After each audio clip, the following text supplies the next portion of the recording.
Pozdrav svima, moje ime je Zlatko Strugunac, samo preko Skype-a Ivan Zidar, profesionalni kickbokser koji planira pređe da se bori kao u MMA. Pozdrav Ivane, i da li možeš ti malo bolje se predstaviš našoj publici? Evo, pozdrav tebi Zlatko i svima čitavcima MMA novosti. Znači, prešao sam sad sa kickboksinga na MMA i došao sam tu u jedan od najboljih timova u Europi, All Stars Gym, u Švedskoj, u Štokholmu.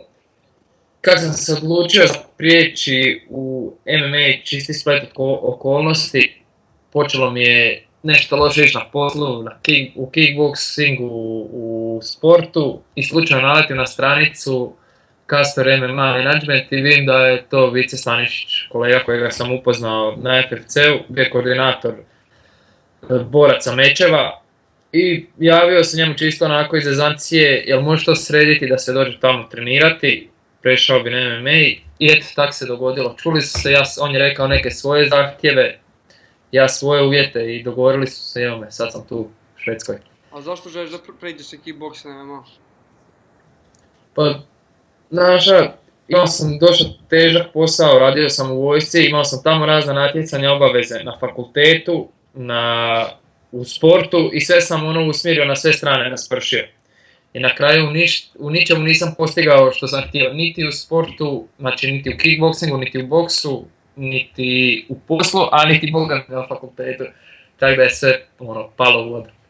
Tako eto, odlučio sam se usmjeriti samo na MMA i to je sad sve što želim raditi. S obzirom da si dobar kickbokser, da li želiš da kombinuješ kickboks i MMA u isto vrijeme?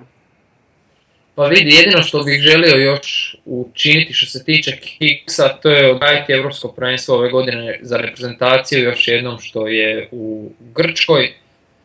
Zato natjecanje sam, Europsko prvenstvo sam prijavljen od strane kluba i reprezentacije, tako da vidjet ću koliko ću biti u mogućnosti odavdje otići i koliko se spremiti za to natjecanje. Prelazak sa kickboksa na MMA nije jednostavno, trebaš da treniraš tvoj grappling i sve te delove koje nema u kickboksu. Kad možemo očekivati tvoj sljedeći nastup? Pa sad što se nastupa tiče, ja se nadam da bi to mogao biti 10. mjesec. Imamo neke naznake, neću ništa spominjati jer ništa nije točno direktno potvrđeno. Tako da se ja nadam u 10. mjesecu, a što se tiče grapplinga i hrvanja, ja jesam odrađivao kao junior neka natjecanja prije 3 do 4 godine i pobjeđivao sam u dosta natjecanja što se tiče grapplinga. Naravno, to nije taj nivo koji treba biti iz MMA jer ja sam u MMA-u tek početnik, ali mogu reći sad s kojim ljudima i dečkima tu treniram da ja do 10. mjeseca ću biti sasvim solidan i u parteru i u hrvanju i vjerujem ću biti jako, jako spreman jer stvarno s ljudima s kojima ovdje treniram, u životu nisam ne mislio da ću upoznati te ljude niti da ću trenirati s njima. Tako da zbilja mislim da ću do 10. mjeseca što se tiče ovako na mojoj razini, mojem nivou koje borce dobijem i bolje, mislim da ću se vrlo lako nositi s njima.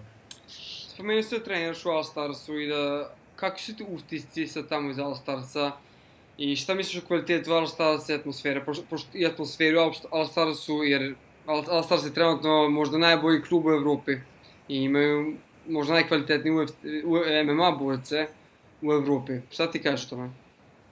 Pa vidi, kad sam došao prvi trening, znači Ahmed Vila me dočekao na aerodromu i odmah sam otišao s njim odraditi trening. Znači prvo kad sam došao, tamo su bila 3 ili 4 UFC borca na treningu i znači samim time doći tamo je velika motivacija kad vidiš tko trenira s tobom. Što se tiče uvjeta treninga, sasvim drugačije nego što smo mi u Hrvatskoj radili, što sam ja radio u Osijeku i nešto malo izvan grada. Sasvim drugačije, baziraju se više na top pozicije gore da su konstantno, nitko se ne želi naći na podu, puno rade situacijske treninge i samo je rad i sve onako neki situacijski sparinzi i sve sasvim nešto drugo i puno viša razina. Treniraš kao što si rekao sa Ahmed Vilom koji će se boriti sa Filipom Pejićem uskoro. Šta misliš o Ahmed Vili i koja je tvoja prognoza za tu borbu? Evo, prvo što mogu reći, kad smo krenuli sparing, gradio sam prvu rundu baš s Ahmedom i prvo me jako iznenadio što se tiče stojke.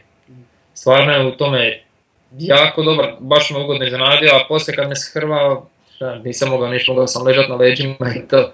Jer Ahmed tamo, ne želim sad nikoga pljuvati tamo u dvorani ili nešto, ali on, ja mogu reći, on je i po više puta neke UFC borce tamo završavao.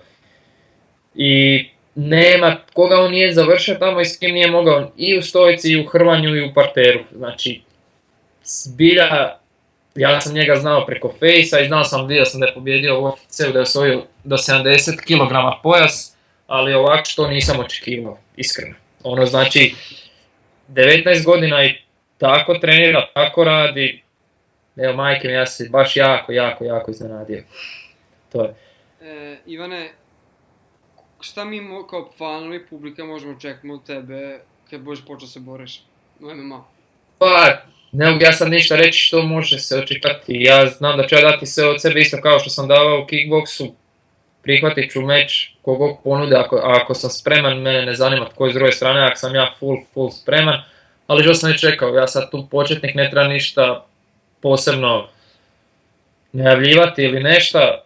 Ja jako dobro igram, jako dobar kickboks i boks stojka što se tiče toga i nadam se da to mi je jedan veliki plus. Sad, namjerno tu radim što više na tranziciji između stojke u parter, hrvanja i dalje, tako da ja ću dati sve o sebe, imam priliku u najboljem, rekao si već, u najboljem timu trenirati u Europi, tako da ću to iskoristiti maksimalno i dati sve o sebe da budem što bolji. I nadam se da će biti vrhunski. Ivan, mi jedva čekamo tvoju sljedeću borbu i da te vidimo na MMA-u. Hvala ti za ovaj intervju. Hvala tebi, pozdrav. Pozdrav.